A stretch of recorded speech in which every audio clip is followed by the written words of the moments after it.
सुना अरविंद केजरीवाल को। कांग्रेस नेता आसिफ मोहम्मद खान ने दूसरी तरफ आज भी संजय सिंह के खिलाफ अपना स्टिंग जारी नहीं किया। संजय सिंह ने मीडिया से कहा कि वो आसिफ की बातों में न आए। किसी हद तक संजय सिंह जी ने माना, आशुतोष जी ने चैनलों पे आके माना कि 2 मंत्री बनाने की बात हो रही थी, और खेतान जी ने यह माना कि रीअलाइनमेंट, कांग्रेस के साथ रीअलाइनमेंट की बात जो सामने आ रही है वो सच्चाई उसमें थी कि अगर किसी भी प्रकार का कोई स्टिंग, कोई ऑडियो, कोई वीडियो मुझसे संबंधित जिसमें मंत्री पद देने की बात या पैसे देने की बात कही गई होगी, अगर इसका कोई खुलासा हो जाता है तो मैं राजनीति से संन्यास ले लूंगा। क्या आप ये पूछना चाहते हैं कि संजय सिंह और हमारे बीच में क्या बात हुई थी? और हमने ये बात कही थी कि हमारे पास ऑडियो और वीडियो विजुअल्स तमाम मौजूद हैं। वो सीडी मेरे पास, मैंने पेन ड्राइव में उसको रिकॉर्ड है मेरे पास, जो मैंने कहा था कि मैंने अपनी रिस्ट वॉच के जरिए उसको स्टिंग को अंजाम दिया था। और मैंने ये भी बात कही थी कि एक मीडिया हाउस से जुड़े हुए एक पत्रकार हैं, एक संपादक हैं, उनके घर पर ये मीटिंग उन्होंने ऑर्गेनाइज करी थी। एक पत्रकार के घर में मीटिंग हुई थी और उसकी नौकरी चली जाएगी, उसका नाम नहीं लेना चाहिए, तो मैं कल भी बोल चुका हूं। बुलाई थी मीटिंग? नहीं, वो उस पत्रकार ने मीटिंग कराई थी। कि उस विजुअल्स में वो मीडिया हाउस से जुड़े हुए जो संपादक थे वो भी सामने दिखाई दे रहे हैं, उनके भी ऑडियो भी उनका सामने आ रहा है, वो भी कुछ बातें कर रहे हैं क्योंकि उनके ड्राइंग रूम में ये बातें हो रही हैं। तो मैंने ये आज कहा था कि मैं 12 बजे इसको रिलीज करूंगा, लेकिन मैं आपको एक बात कह रहा हूं कि संजय सिंह जी ये एक्सेप्ट कर रहे हैं कि हाँ ऐसी बातें हुई है। पहले उन्होंने कहा कल शाम को जारी करेंगे, फिर उन्होंने कहा आज 12 बजे जारी करेंगे। आपको लगातार मूर्ख बना रहे हैं और आप देश के सामने मूर्ख बन रहे हैं, तो इस पर थोड़ा रोक लगाइए। स्टिंग पर आसिफ संजय के इस घमासान के बीच आज आम आदमी पार्टी एक नए स्टिंग से घिर गई। ये स्टिंग दिल्ली चुनाव से पहले का बताया जा रहा है। इसमें केजरीवाल कह रहे हैं कि मुसलमानों को ज्यादा टिकट देने की कोई जरूरत नहीं है।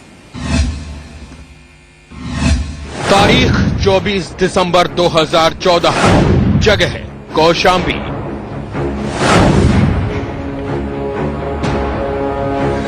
आम आदमी पार्टी के अल्पसंख्यक विंग के महासचिव शाहिद आजाद के मुताबिक इसी तारीख और इसी जगह पर केजरीवाल ने वो हैरान करने वाला बयान दिया जिसे उन्होंने अपने मोबाइल फोन पर रिकॉर्ड किया था।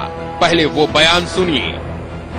हम ये सोचे कि सारे मुसलमान आयतों को मचाए हुए कि हमारी 11 सीट अगर देख लेंगे हम लोग तो दिल्ली के सारे मुसलमान हमको वोट दे। कोई मुसलमानों के सामने आज ये नहीं है कि आम आदमी पार्टी 11 सीट देगी। आज मुसलमान हमारे को ये देख रहा है कि मोदी का रक्त रोक सकता है तो केवल आम आदमी पार्टी रोक सकती है। सुना आपने, केजरीवाल कह रहे हैं कि मुस्लिम इलाकों में अगर मुसलमानों को टिकट दिया तो वोट बंट जाएगा। केजरीवाल ने ये भी कहा कि मुसलमान मोदी को रोकने के लिए आपको वोट करेंगे, इसलिए ज्यादा मुसलमानों को टिकट देने की जरूरत नहीं है। शाहिद के मुताबिक केजरीवाल ने पहली बार मुख्यमंत्री बनने के बाद खुद माना था कि मुसलमानों को 18 सीटों पर टिकट दिया जाना चाहिए। उन्होंने कहा था इंडिया इस्लामिक सेंटर में, वो चीफ मिनिस्टर थे मनचास उसके एक फंक्शन में आए थे, तो वहां उन्होंने बिल्कुल क्लियर कहा था कि लोग कहते हैं कि मुसलमानों का रिप्रेजेंटेशन एडिक्वेट नहीं है। मेरा भी मानना है कि एडिक्वेट नहीं है। उस वक्त उन्होंने कहा था कि मुसलमानों की तरफ से कभी डिमांड आते हैं, कोई कहता है 10 सीट दे दो, कोई कहता है 12 दे दो, कोई कहता है 15 दे दो। मैं यकीन करता हूँ मुसलमानों को 18 सीट मिलना चाहिए, ये उनका अपना। इसी आधार पर उन्होंने दिल्ली में 10 मुसलमानों और 1 ईसाई को टिकट देने की मांग की थी, लेकिन केजरीवाल भड़क गए। तब शाहिद चुप रह गए, लेकिन 28 मार्च को होने वाली बैठक से पहले उन्होंने इसे जारी किया ताकि इस पर भी बातचीत हो। मैंने ये सोचा कि ये सही वक्त है जब पार्टी के थिंक टैंक बैठकर दूसरे इश्यूज को डिस्कस कर रही होगी, तो ये जो कम्युनल पॉलिटिक्स के खिलाफ उन्होंने आवाज उठाई हुई है, इसका भी रिड्रेसल उस मीटिंग के अंदर हो जाएगा। ये मेरी वो कोशिश है। दूसरी तरफ स्टिंग के सामने आते ही आम आदमी पार्टी बैकफुट पर आ गई।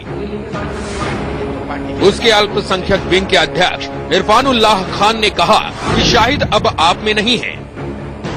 उन्होंने दिल्ली चुनाव से पहले कांग्रेस के विधायक आसिफ मोहम्मद खान का दामन थाम लिया था। जो लोग लेकर आ रहे हैं उनकी मंशा को भी देखना चाहिए कि उनके मोटिव्स क्या हैं। जिनसे आपका नाम आप बार बार ले रहे हैं कि उन्होंने माइनॉरिटी विंग का कहकर इस ऑडियो को दिया है, वो हमारे साथ नहीं है, वो हमारी पार्टी में नहीं है। वो चुनाव के दौरान कांग्रेस में चले गए थे, आज वो कांग्रेस के साथ हैं। धर्म की राजनीति वो होती है जब आप दिल्ली चुनाव से 2 दिन पहले एक डेरे के चरणों में जाकर पढ़ते हैं जो सीबीआई जांच में लंबित है और कहते हैं हमें जिताइए, हम मर गए, केजरीवाल ने जीना नरक कर दिया। धर्म के विपरीत राजनीति वो होती है कि धर्म के सबसे बड़े ठेकेदार जब कहते हैं मैं आम आदमी पार्टी को समर्थन दूंगा और उसके बैक टू बैक वित्त मंत्री प्रेस कॉन्फ्रेंस करते हैं, तो आम आदमी पार्टी भारत के राजनीतिक इतिहास में पहली बार निकल के कहती है कि thank you, no thank you, इमाम साहब धन्यवाद पर आपका समर्थन नहीं चाहिए। इसमें क्या स्टिंग है? 10-10 लोगों की माइनॉरिटी की टीम होती है। 70 विधानसभाओं से 700 लोग आने थे, 250 लोग आए, उनमें भाषण चल रहा है अरविंद केजरीवाल का, गोपाल राय का, मनीष सिसोदिया का, और एक आदमी रिकॉर्ड कर रहा है। ये स्टिंग ऑपरेशन हो गया। दूसरी तरफ आसिफ मोहम्मद खान ने सवाल उठाया कि क्या केजरीवाल ने मुसलमानों को मोदी का डर नहीं दिखाया? क्या केजरीवाल ने मुसलमानों को मजबूर नहीं समझ लिया? जो ऑडियो हमने रात जारी किया है, जो आज तमाम चैनलों पे दिखाई जा रहा है कि किस तरह से अरविंद केजरीवाल जी मुसलमानों को नरेंद्र मोदी के नाम से डराकर और मजबूरी मुसलमानों की जाहिर कर रहे हैं। एक मुद्दा आ रहा है कि शाहिद आजाद साहब तो आम आदमी पार्टी के रुकन ही नहीं है, मेंबर ही नहीं है। मुद्दा ये नहीं है कि शाहिद आजाद साहब आम आदमी पार्टी के मेंबर हैं या नहीं है। मुद्दा ये है कि जो शख्स अरविंद केजरीवाल जी बहुत उसूलों की बात करते थे, जो अरविंद केजरीवाल जी धर्म बिरादरी जात से बाहर उठकर लोगों की भलाई की बात करके वोट हासिल करना चाहते थे, आज वो उसी दलदल में फंसे हुए हैं जो एलिगेशन वो दूसरी सियासी पार्टियों पे लगाते थे। केजरीवाल और उनकी पार्टी के लिए मुसलमानों के सामने अपने रुख को सही ठहराने की एक बड़ी चुनौती है। जतिन गोस्वामी के साथ अजीत श्रीवास्तव, दिल्ली, इंडिया न्यूज।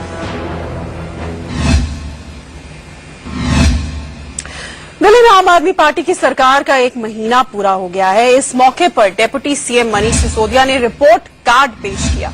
एक प्रेस कॉन्फ्रेंस कर सिसोदिया ने अपनी सरकार की उपलब्धियां गिनाई। हालांकि बीजेपी ने कहा कि आम आदमी पार्टी ने दिल्ली के लोगों को निराश किया है। आपकी सरकार का 1 महीना पूरा, सरकार ने गिनाई उपलब्धियां। बिजली कंपनियों पर श्वेत पत्र लाने के लिए काम जारी, ऐसा कहा गया। 1 लाख लोगों की रुकी पड़ी ओल्ड एज पेंशन का काम हमने शुरू किया। महिलाओं की सुरक्षा के लिए डीटीसी बसों में मार्शल तैनात होंगे, ये फैसला लिया गया।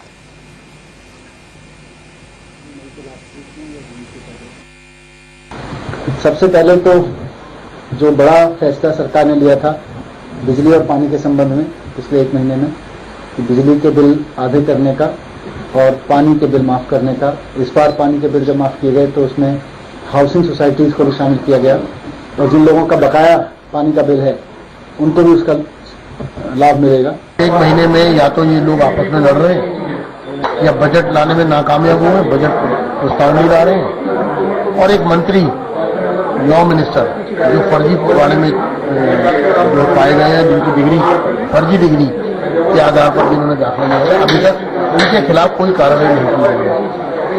लोगों को बड़ी उम्मीद थी भ्रष्टाचार दूर किया जाएगा, लेकिन रामला मैदान से घोषणा तो कर दी, लेकिन अभी तक हेल्पलाइन नंबर, वो नंबर अभी तक नहीं आया, लाइन शुरू तक नहीं हो पाई जिसमें भ्रष्टाचार की शिकायत हो सके।